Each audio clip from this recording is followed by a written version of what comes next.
How are you, Kristin? Nice to meet you. I'm good. Good morning or good afternoon or good night, depending on where in the world everyone is. Oh, on Spaces. Yeah, we're all over the world and we're all talking with no latency, unbelievably.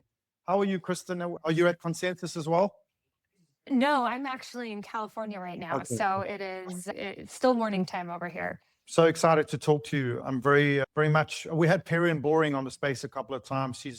She's been somebody we talk to a lot, and Yes, I know her well. exactly. And I mean, obviously, we're going through pretty much the craziest regulatory regime change of all time in crypto. So this is pertinent, and you're the person to talk to. And apparently, you brought one of your colleagues. I'm waiting for them to request. I think this might be Patrick's first spaces. Okay, He's our counsel at Solana Policy there we Institute. go. He should hopefully be requesting and get in shortly. He is smarter than I am on the details, so I thought that the combination of the two of us, we'd be able to answer everyone's questions. There we go. We got him. Patrick, can you hear me? I can. There Thank we you for go. the Thanks, flattery, guys, for Kristin, joining us but it today. is So quickly, a little introduction. Maybe, Kristin, you want to take this for the audience out there that might not be familiar with Solana Policy Institute. Maybe you can give us a little bit about what you guys do, what's your function, the history, the makeup of the group, how you connected to Solana Labs, etc. And we'll lead into some interview style questions from there. Yeah, no, that's, I think, a fantastic way to start. So, I am president at Solana Policy Institute. Solana Policy Institute is a US based organization working on public policy issues, mostly at the federal level, but we also engage sometimes at the state level if needed and also internationally if needed. It's obviously a critical time in Washington. And so, we want to make sure that any new legislation or regulation or even just the conversation around crypto policy, that people are aware of Solana, that policymakers understand what Solana is, what it's doing, how it works, and making sure that the details of the policies allow for Solana to thrive in the US as well as around the world. It's a great organization. We launched about a year ago. I think it was April that it was announced. And our CEO is a guy named Miller Whitehouse Levine. Miller and I have a long policy background. I was the CEO of the Blockchain Association for almost 7 years. And I first met Miller when he worked at the Blockchain Association, but then he went on to create the DeFi Education Fund, which still exists today and is incredibly involved in DeFi policy. Over the past several years, the crypto lobby has gone from being a very kind of small handful of people in Washington working on these issues to an incredibly sophisticated organization where different parts of the crypto ecosystem have their own teams. And so we are the team that is doing this on behalf of the Solana ecosystem. We have a lot of conversations with folks at Solana Labs and Solana Foundation, as well as many projects in this space to make sure that we're pushing for the policies that work best for them. And then Patrick joined us a few months ago as our lawyer, and I'll let him introduce himself. Yeah, go ahead. Nice to meet you, Patrick. Tell us about yourself. Of course. Thanks very much, Kristin, and thanks for letting me in today and share a little bit of Kristin's time. As Kristin mentioned, I joined just back in September, so I'm actually the newest hire over here at SPI.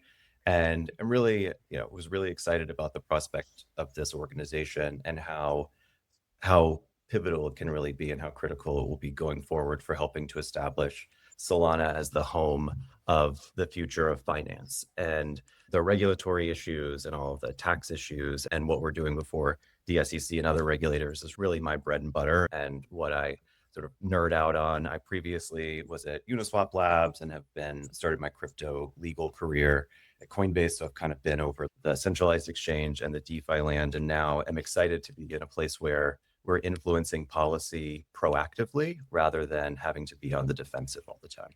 So before we get into the nitty gritty, Patrick and Kristin, I'd love to know, what is your education with Solana? Like, how did you learn? Have you had a long history with Bitcoin and crypto?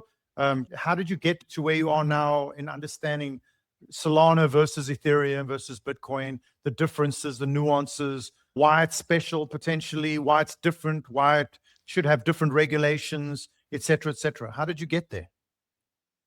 Yeah, well, I think I'm still learning about Solana every day. I think it's just fascinating to learn about what people are building and the progress that Solana is making. And so, I think every Friday I try to find someone in the ecosystem to teach me more because there's so much going on. But, I came to crypto through Bitcoin, I think like most people did.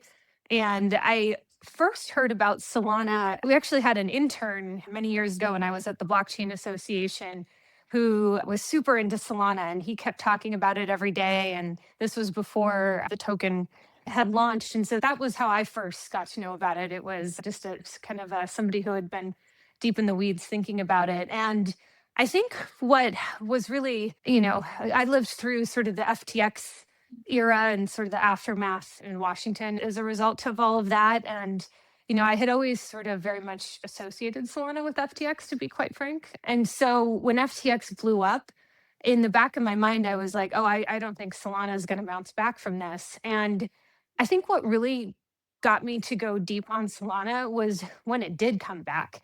And I was surprised, when Solana got to the point where more transactions were happening on Solana than anywhere else. That really caught my attention. And I love a comeback story and I love a success story. And that caused me to dig in and figure out why Solana was doing so well. And, ultimately it was one of the reasons why I was willing to make the jump working for the entire industry to focusing on Solana specifically. I do want to clarify the policies that we work on aren't for Solana specifically.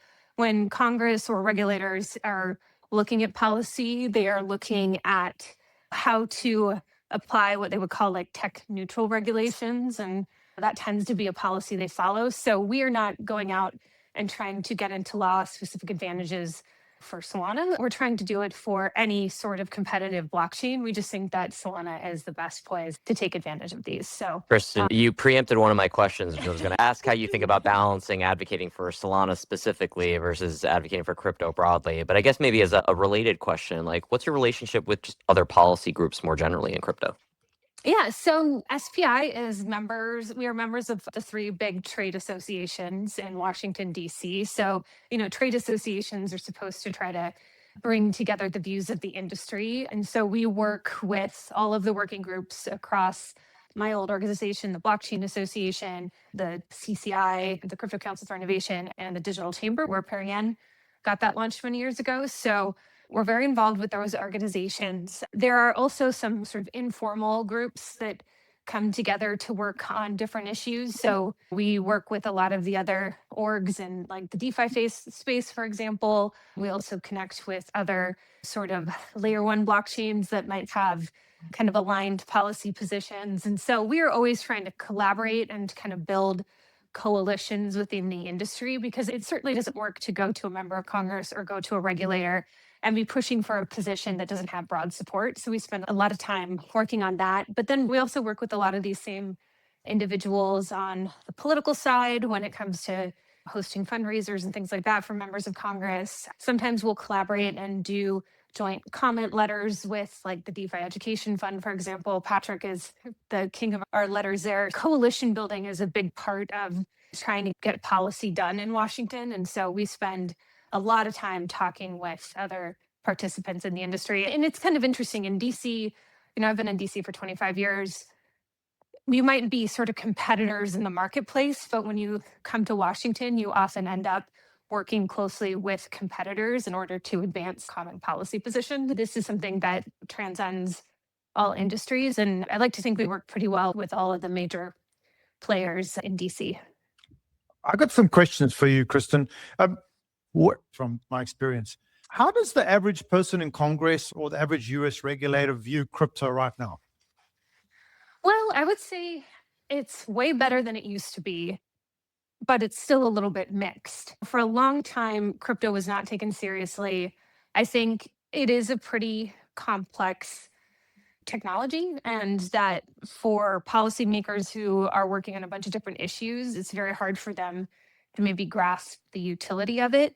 I think over time that has changed. A lot of that has changed because things got so bad when Gary Gensler was the chair of the SEC, like so bad.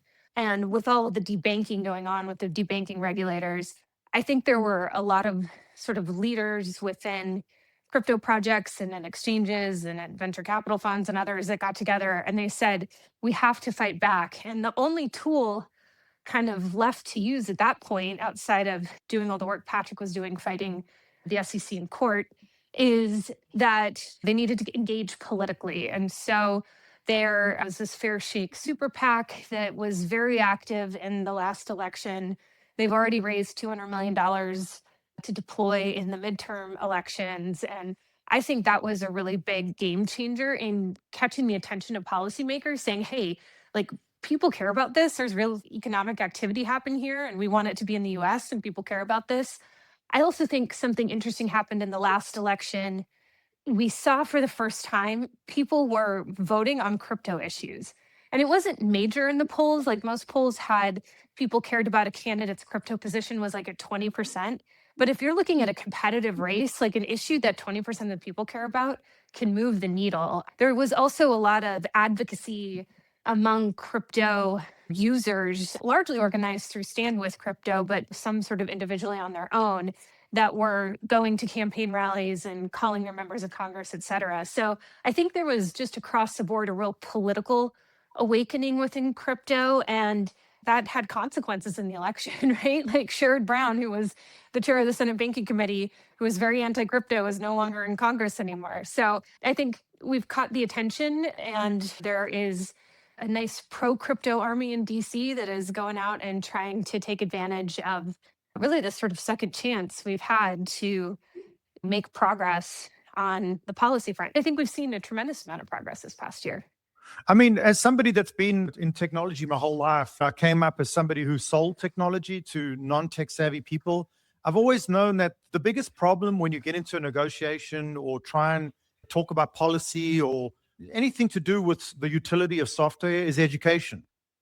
Yes. From the first moment they're educated on a whiteboard or a discussion about what something is, they become biased. They get a view. And usually the view and the bias tends to be that of the person who educated them first. What is your perspective? Like, who educated the policymakers in DC through the Gary Gensler era that created such a hostile narrative around, in those days, Bitcoin and Ethereum? Like, how did that happen? And Well, is that I think, are they getting better education now? yeah, I think it was the media. I don't know, Patrick may have other ideas, but I think, there were a lot of stories about illicit finance that were sort of, not well founded. And, there was a long time where there were just, there are a couple people working on these issues in DC, but it wasn't a critical mass to get the type of kind of broad-based education that we needed. And so I think it was largely some of the negative media stories around Bitcoin and illicit finance in particular that sort of led to this. I do think, the question about why was Gary Gensler so hostile? I don't know the answer to that. And I've spent many a night awake trying to figure out why does this guy hate us so much?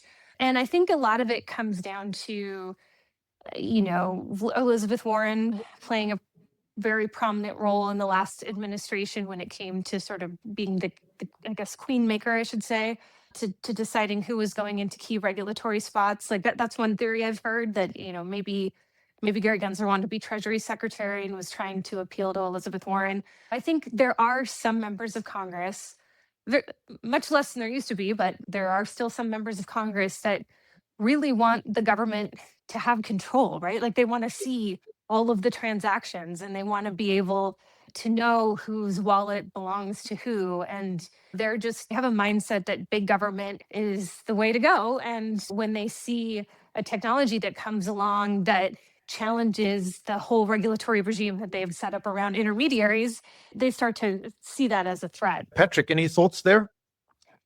Yeah, I mean, I think, Kristin, I wouldn't lose sleep trying to figure out what the motivations of the prior SEC chair were, because I don't know if we're ever going to figure that out. Look, I mean, I think part of it too, you mentioned the media, Kristin, but I do think there's something to the fact that if something is new and you don't necessarily understand it, and then you hear sort of these scary stories coming out, then it is easy to sort of run in the other direction. But what we are so grateful for now is that, when we have the opportunity to talk about the potential for this transformative technology, people are actually listening now, and people are getting the facts, whether it's at the SEC or the CFTC.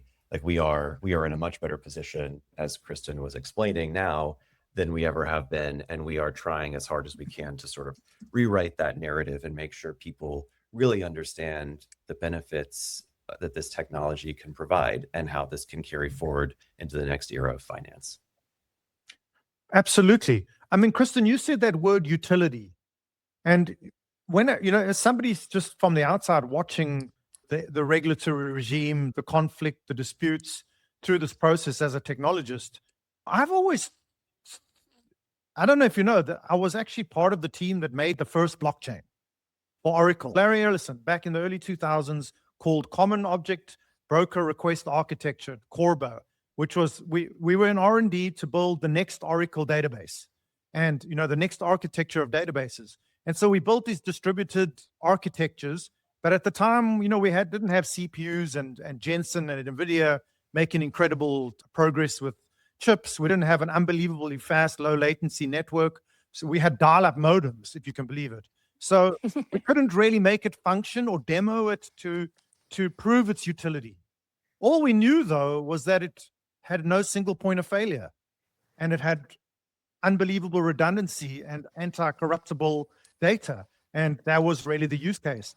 But coming through this whole adventure, through, the 20 years it took for the infrastructure to catch up to make this stuff actually function in real time, I've always wondered why the government would be anti this incredible utility.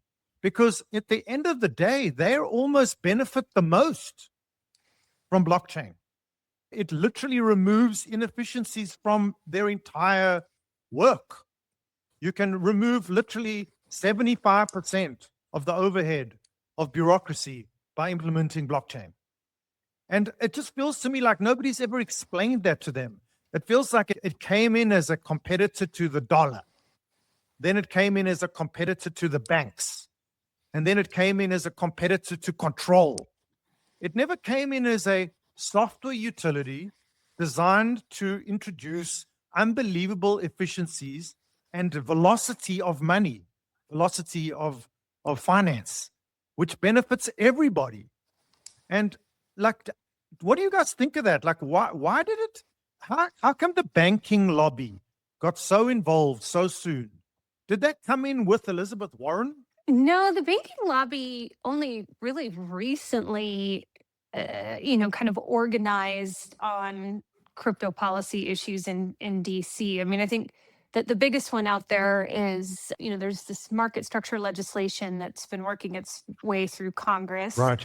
And, the Genius Act, the stablecoin law that was passed this past summer and signed into law, prohibits issuers from providing yield themselves, but allows sort of third parties to provide rewards to holders of stablecoins, which might not be a big deal to incentivize people to use stablecoins in international jurisdictions, but in the US, everyone here loves their points, they love their rewards, right? And so it's a real incentive to get people to use stablecoins. Banks only recently decided that they had a problem with that bill that was just signed into law. The rules, once a bill's signed into law, then the agencies have to make more detailed rules. And the rules aren't even finished yet, but the banks are already trying to kind of reopen that issue. I just think they didn't, like many in Washington, the banks just didn't think this was something that was going to stick around. They didn't think that this was an industry that was going to be politically influential, and they didn't think they had to worry about it. I think they were very caught off guard this past summer and by President Trump's enthusiasm for crypto. And so I think that we're seeing a real sort of effort for the first time. I do think it's going to be short-lived. I think at some point, banks in some way, shape, or form, or the securities industry, if we're looking at kind of the SEC side of things, I think they're going to come around and they're going to want to use this technology. But the status quo is very powerful. There are a lot of people that are employed by the status quo in government, outside of government. And some people, like we see this a lot in AI, people fear change, right? And That's exactly right. Yeah, and I think that's part of the problem that we're trying to combat. I think this is not going to be an ongoing battle. I think at some point the banks will realize that their customers want this and that they're going to figure out how to provide more access to crypto and not try to shut it out of their customer base. Then the other question that this leads into really nicely, before I talk about the central bank and their mainframe ledger and the risks about that, and the fact that this technology probably is a better technology to run the central bank. But at the end of the day, this Clarity Act, right? That Yes. had good intention, and it's been missing for the longest time, which is that everyone in the world was narrated by the media that crypto is crypto and all crypto is the same, and meme coins are the same as Bitcoin, and it's just crypto. And this categorization of these vastly disparately different technologies into the same bucket, and therefore try to regulate it as one thing, which is literally impossible when you consider Bitcoin is a completely different thing to Solana. The use cases of Bitcoin and Solana are entirely different. The use cases of Shiba Inu and Solana are completely different. So we needed clarity. And what was the process? Because the naming of it, of Clarity, was a perfect name. I remember when Cynthia Loomis announced it, but then over time it just got omnibused with all of these other things that have made it, locked it up with all these sort of fringy side quest problems, when all we really wanted was some form of categorization of each different project's classification as either, I guess, a commodity or a security, right? In order to apply the regulatory agency. Can you talk us through that from your perspective? And maybe, Patrick, you want to chime in. How did it go from a perfect Clarity Act into this massive omnibus with all this yield and stuff that's keeping it locked up? Yeah, well, listen, I would say we should definitely spend a few minutes on the Clarity Acts, because this is one of the most important things going on in Washington right now. And for those who aren't familiar, the Clarity Act was originally introduced in the House last year, fairly early on last year, passed through the House committee and had a very strong bipartisan vote on the floor of the House. And then the bill was passed over to the Senate. In the US, we have this bicameral system. The Senate tends to take longer than the House, right? They're a smaller body. People always say, it's the analogy, they're the saucer that cools the teacup. The House of Representatives, those elected officials are up every 2 years. The Senate is up every 6 years. So just sort of by its design, the Senate is a much slower institution. And the Senate rarely takes things that the House has crafted outright, because I do think the bill that the House came up with was quite good. They want to kind of put their own mark on it, as they're sort of entitled to do, and they tend to try to take their own approach. I do think the bill, I think you're right, it's gotten much more complex, because what we were always asking for was just like, give us the lines, like tell us what's a security, tell us what's a commodity, and like let us go on with life. But to get legislation through Congress does require a lot of compromises. And I think after FTX flew up, there was like, oh, wait, we don't have a regulator in the US that looks at crypto spot markets. Like, okay, we need that piece of it. So, that kind of got attached on. And then there were some members of Congress that are like, well, we're worried about illicit finance, so we want to kind of reopen those provisions. And so, as the bill works its way through the process, it's gotten a lot more complex. I would say, listen, like legislation is very, very difficult, right? It does not happen often. And we did get the Genius Act earlier this year, which was, a fantastic start. But, this is never a smooth process. And to get a bill through the House, you have to have 60 votes. There's actually another path to get bills signed into law, and that you commonly see, that is to like attach a piece of legislation to one of the big, like quote unquote must pass bills, like the Defense Authorization Act or the big appropriations spending bill or something like that.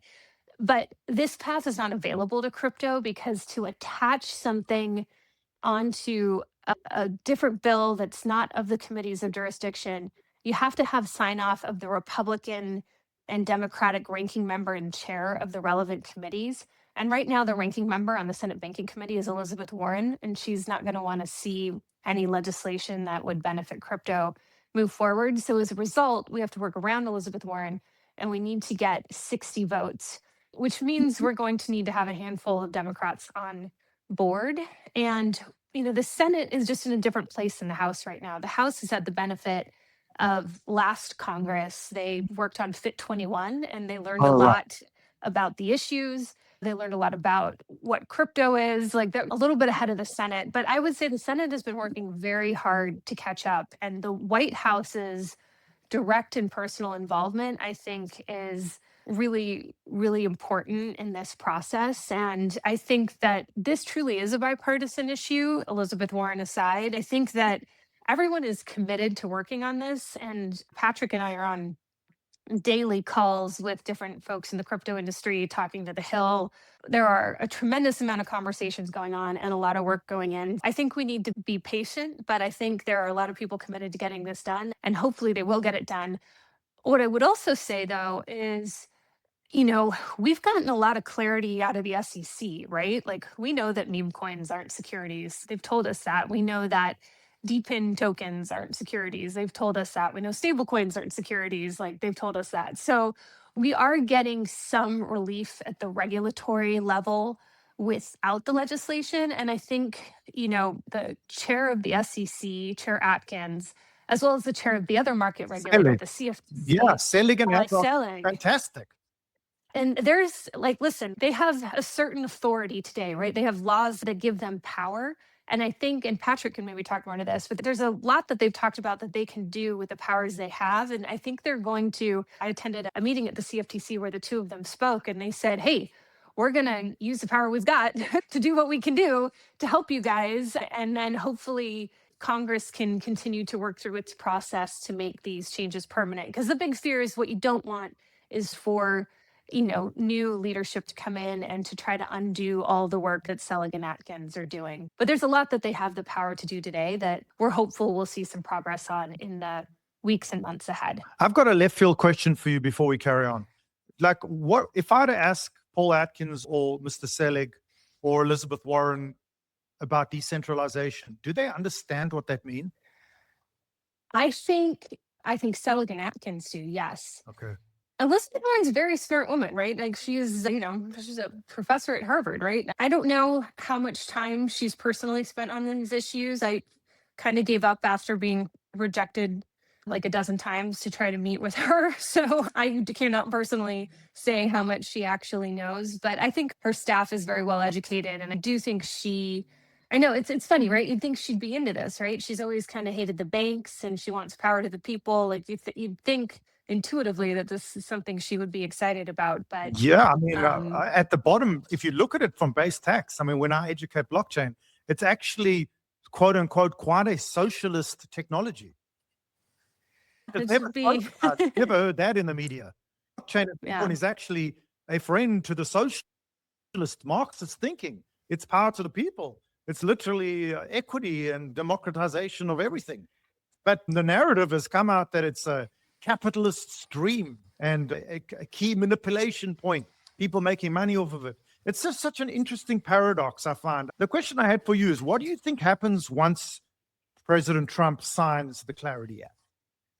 Well, I think it'll be a big boon for getting more institutions and banks involved in crypto generally, right? And so I think that kind of falls into two large buckets. Like, you'll see more institutional investment coming in terms of people are like, okay, maybe it's okay to recommend that my clients buy Solana or Bitcoin, or I'm going to do that for my fund, or, I think we'll see more dollars coming into the space. But then I also think we're going to see much more adoption around the technology, whether it be issuing more assets on Solana, like stocks and derivatives, and utilizing DeFi in lending or securities markets, et cetera.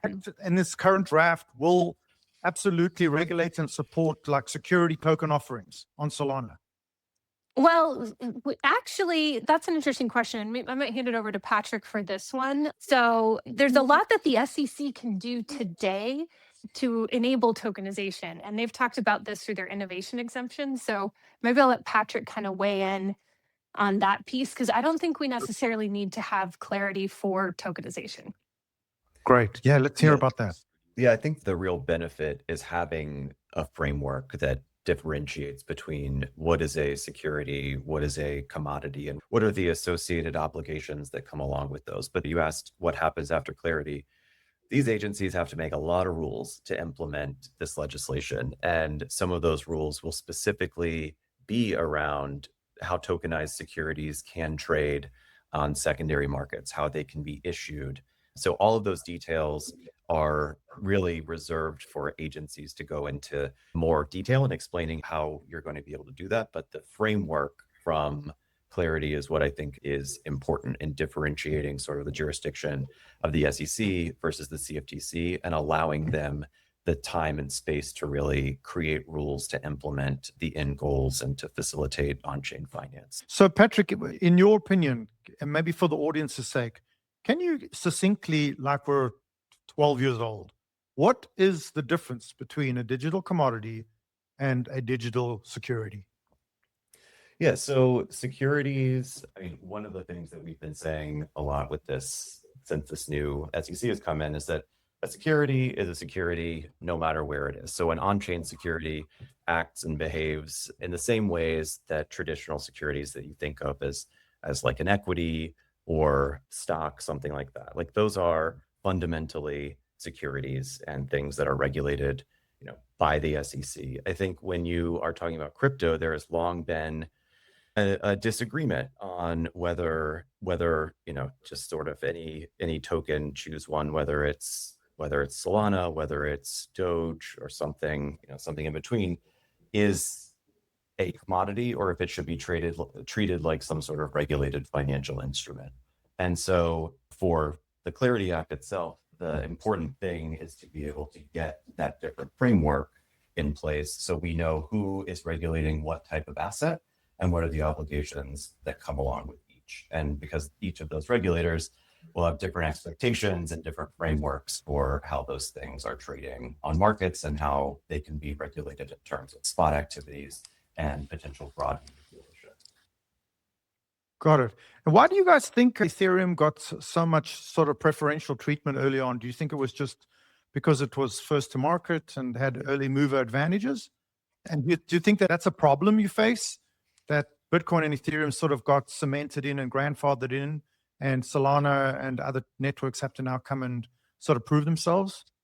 I mean, I don't know the exact answer to it, other than I think a lot of it was kind of a first to market. And, today there are a lot of different assets, right? Solana included, that, have an ETF that was a result of having the, properly regulated futures market. And I think there are, those are pretty clear that those are commodity status today. So I think it could have happened a lot faster and in a more sort of neutrally applied way if there had been more open-minded regulators at the time. But I do think that there has been a lot of catch up with this administration in getting, kind of the parity with Ethereum. So yeah, I think a lot of it was just, Ethereum was here. So earlier. Paul Atkins could put out a press release and say Solana is a commodity tomorrow. They approved an ETF. And so that is, an implication essentially that Solana is a commodity. But I don't know, Patrick may have. I mean, other thoughts. technically correct, but the media, I've never seen, the public has never had that statement. They don't know that implication. If you were to ask somebody, they would say, no, the only commodity is Ethereum and Bitcoin. This is one place where the current drafts of Clarity would be incredibly helpful because they make it very clear that assets like Solana are digital commodities. End of story. And so Kristin is right to point out the sort of the ETF approval on the basis of the underlying asset Solana being a commodity. That is the implication, but you're right. No one has ever, and it's not necessarily to anyone's benefit to come out and give us a list of what they think are commodities versus what they think represent. Well, more so, the point, Patrick, is they have the authority to do so, right? It doesn't require clarity in Congress to classify Solana as a commodity. He's already classified as a commodity. He's just never made the statement. Is it because they don't want to just do one at a time? They want to do sort of a blanket? Well, he has said that, not specifically to Solana, but I would have to go find the exact statement. But he has said that he thinks most crypto assets are not securities, which is obviously quite different than Gary Gensler, who said almost all of them are securities. And so, I think that has given the market some kind of reprieve here. I mean, Gary Gensler was seeking information and engaged in litigation with almost every major crypto company and crypto project in the US on some level. And Atkins undid all of that because he didn't think those were valid investigations or cases. And so, I think he has indicated that he thinks most of these things aren't. And we've seen some statements, we've seen some no action letters that are starting to slowly carve away different categories. I think this sort of goes back to we really need a rulemaking that lays this out, because rulemakings, again, there's the legislation and then agencies have rulemaking authorities. Rulemaking is a very formal process that once those rules are established, they can be undone, but they have to be undone by that same formal process that takes time. And so anything we can see out of the SEC that gives, puts in the most permanent place possible their interpretation that, would take time to be undone later would be helpful. But also, this is why we want the Clarity Act, is to, sort of formalize this, because Atkins can say something one day, but if we get somebody more hostile, which, by the way, I don't think we will, but if we were to get somebody more hostile, they could potentially undo that. So I think for the long term, we want to get that addressed and made permanent. Just add one more comment is what we saw during these joint efforts and conversations with the CFTC and the SEC is that they are amenable to hashing out sort of a token taxonomy framework that would give us the clarity that you were just describing, even in advance potentially of legislation coming out. And then you can really figure out, what is the security, what is the SEC regulating, what are these sort of investments into companies or enterprises where you're expecting money versus what is a commodity where it's really just sort of a good trading among people. Okay, and then the next line of questioning I want to have, I've always wanted to ask somebody in your position, is let's just say that Clarity goes through and Solana is a commodity. The implications of that are a commodity typically like gold or oil is now something that is traded on secondary markets on multiple jurisdictions around the world and is by all means the same asset. However, it's under a separate jurisdiction, right? So the CFTC would manage the US trading of the commodity, but Japan or Hong Kong would trade the same asset, but under their different jurisdiction and regulator, correct? Yeah, well, I would say, the CFTC doesn't today, with their current authority, they don't regulate the trading of the spot commodities, right? Like what they do is they regulate derivatives and futures. And so one of the things that the Clarity Act looks at is expanding the jurisdiction of the CFTC to give them the authority to regulate companies like Coinbase, right? US, like companies operating in the US that are, facilitating the trading of these commodity assets. So yes, so Solana itself would not have, the holders of Solanas or the DeFi users of Solanas would not have obligations, but the centralized exchanges would.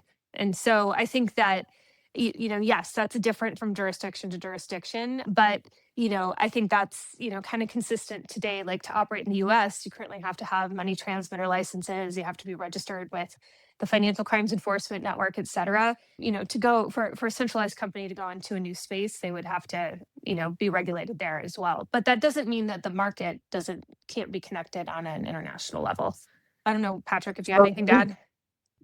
So currently Coinbase is regulated by the SEC, correct? No, not unless they are trading securities, which I don't recall if they are doing.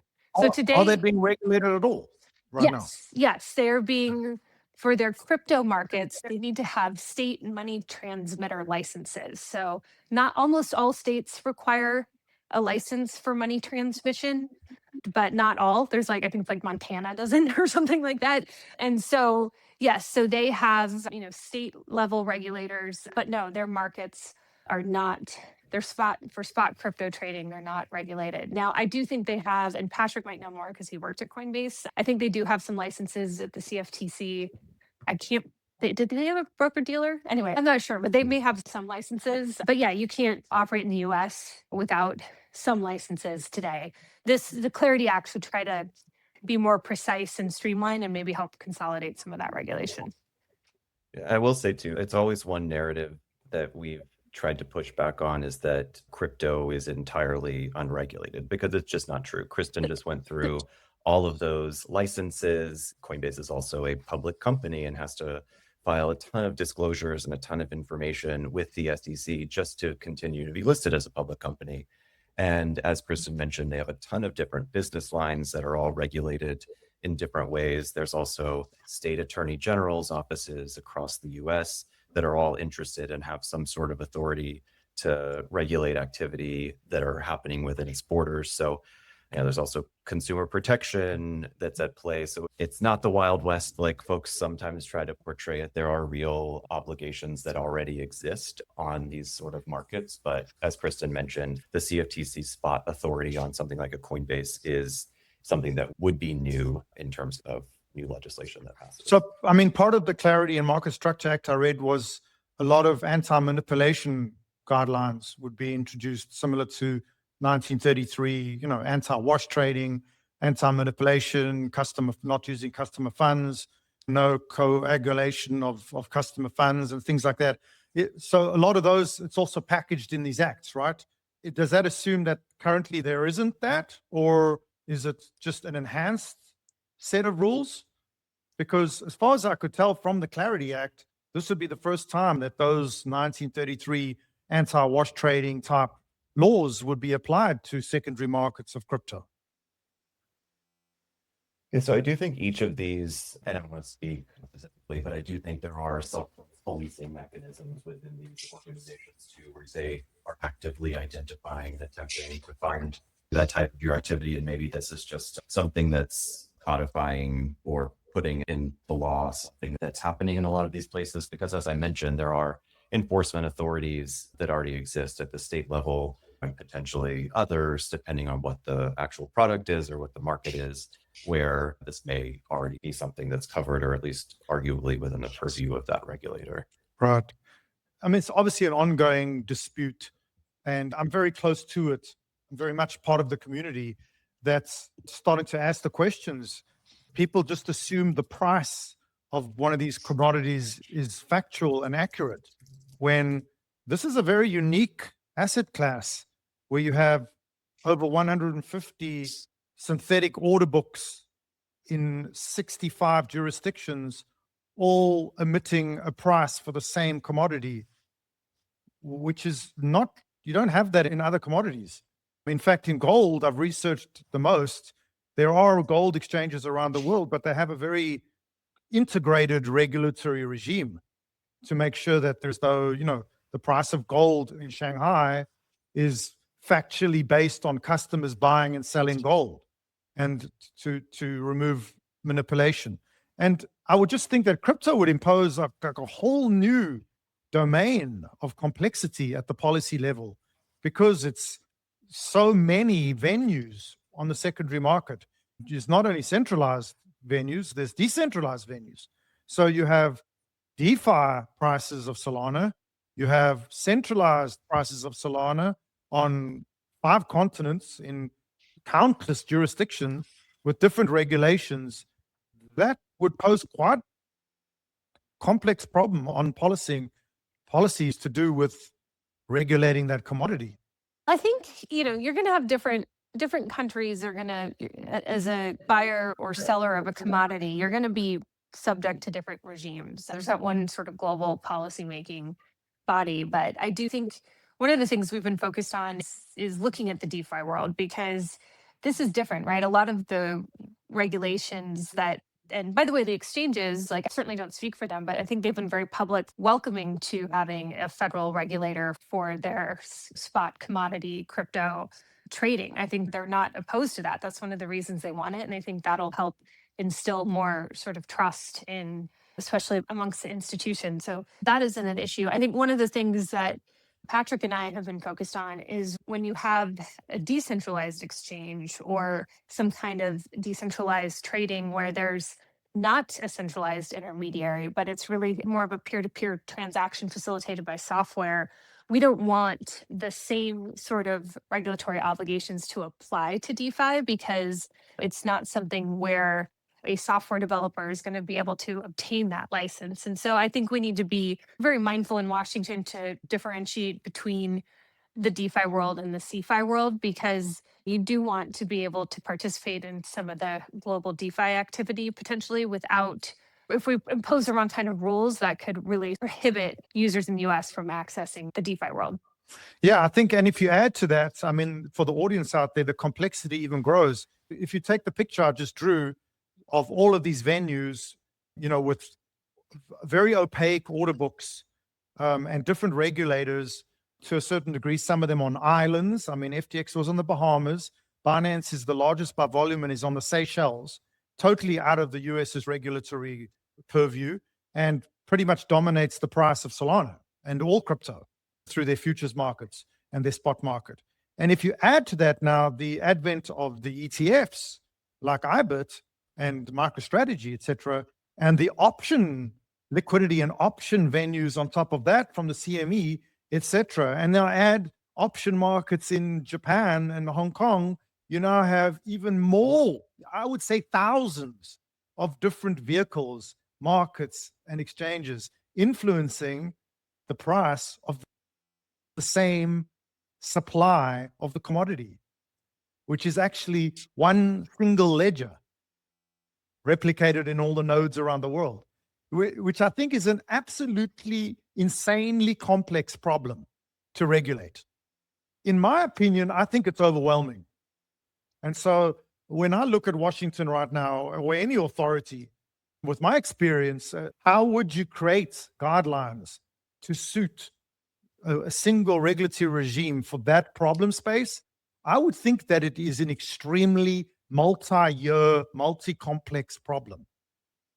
And I think it results in this chaotic volatility, honestly.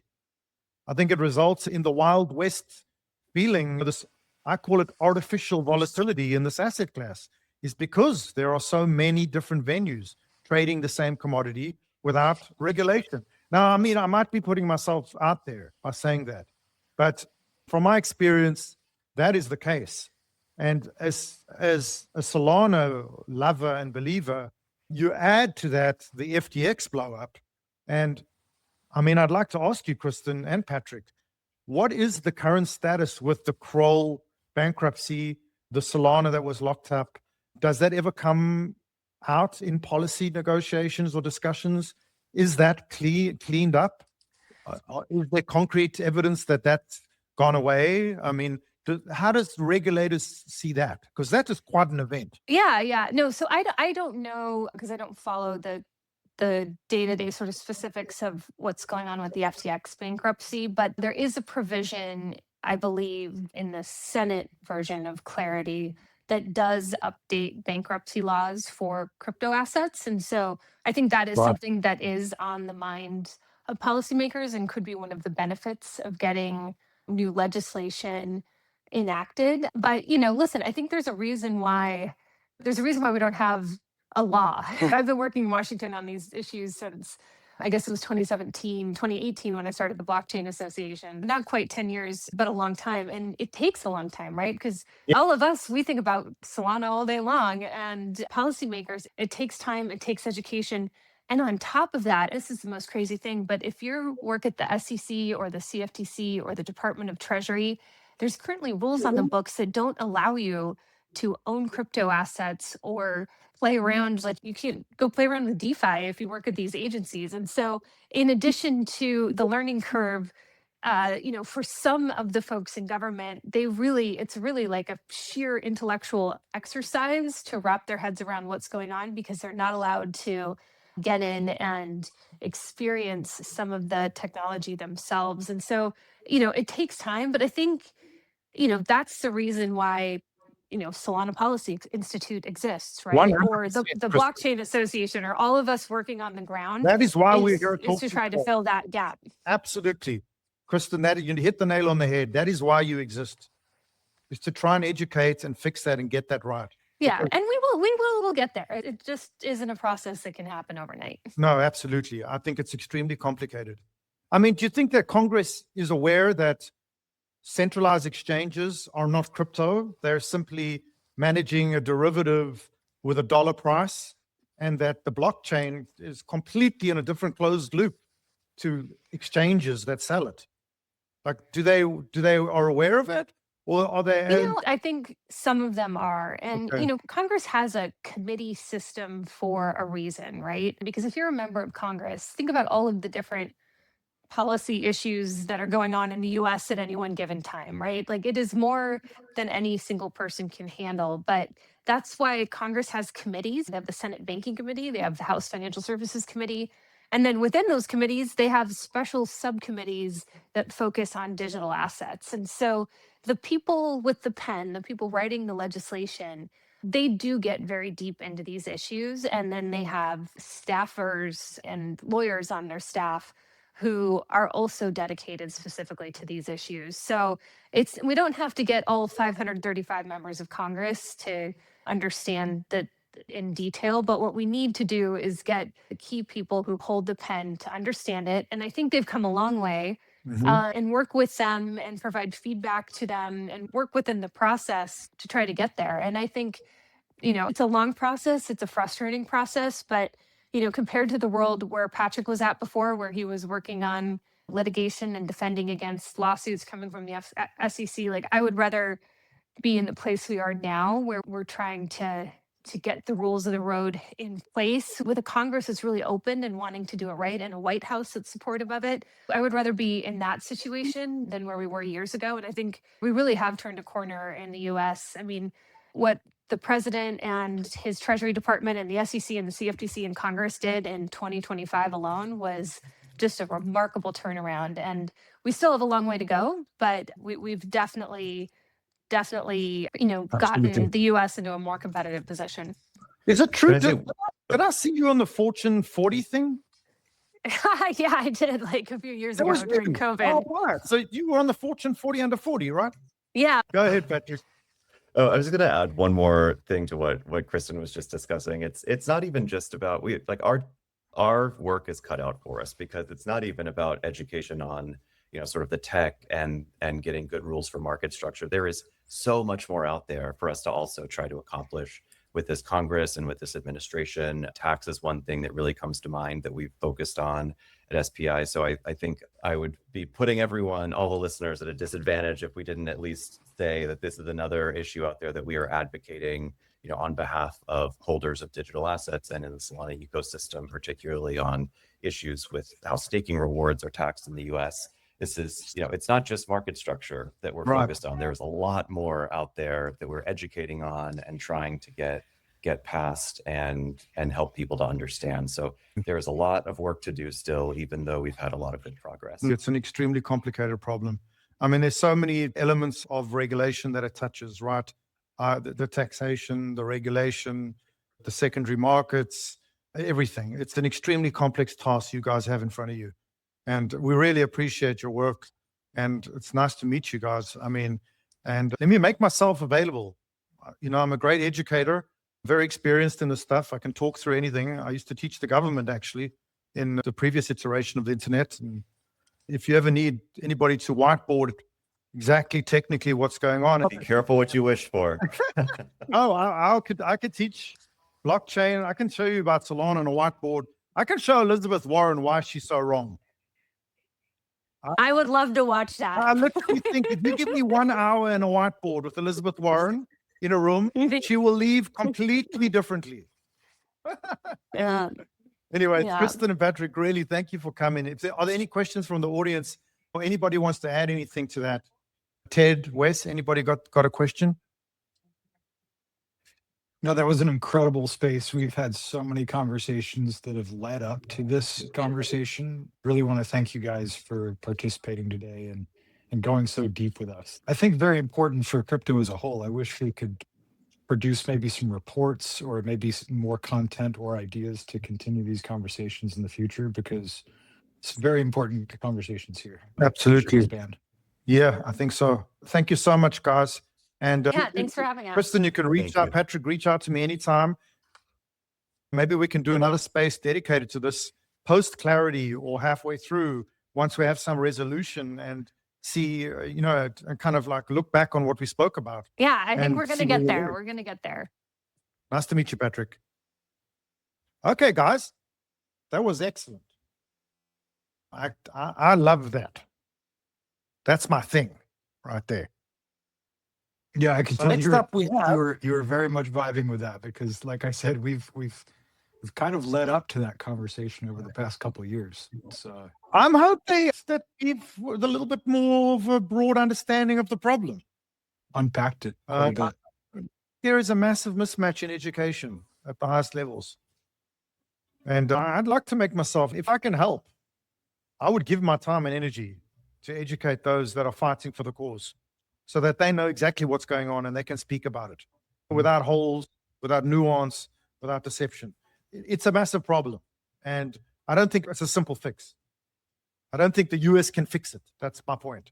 I think these big shots in Washington think they can fix things. I think they don't even realize the problem. It's much bigger than that. It's a global thing. It needs to be cut off in pieces too.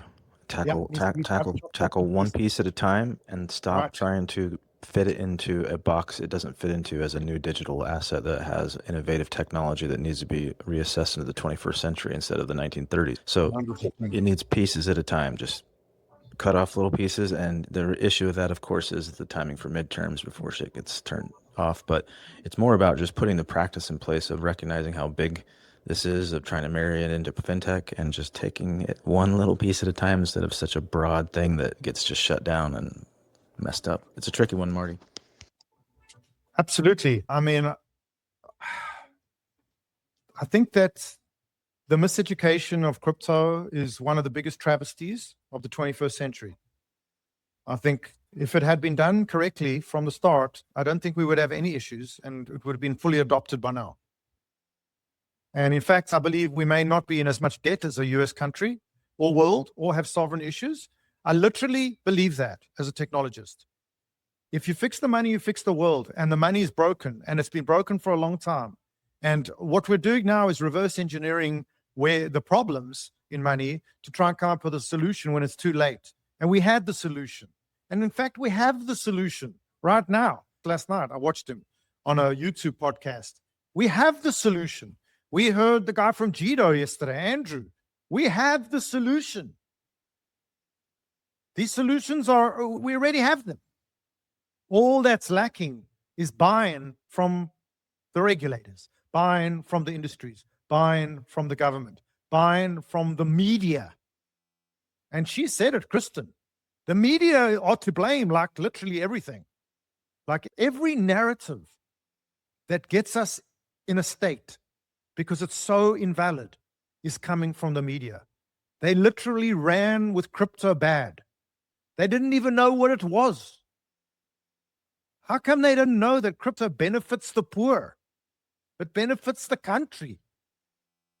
It's unbelievable to me, the travesty of misinformation in this asset class.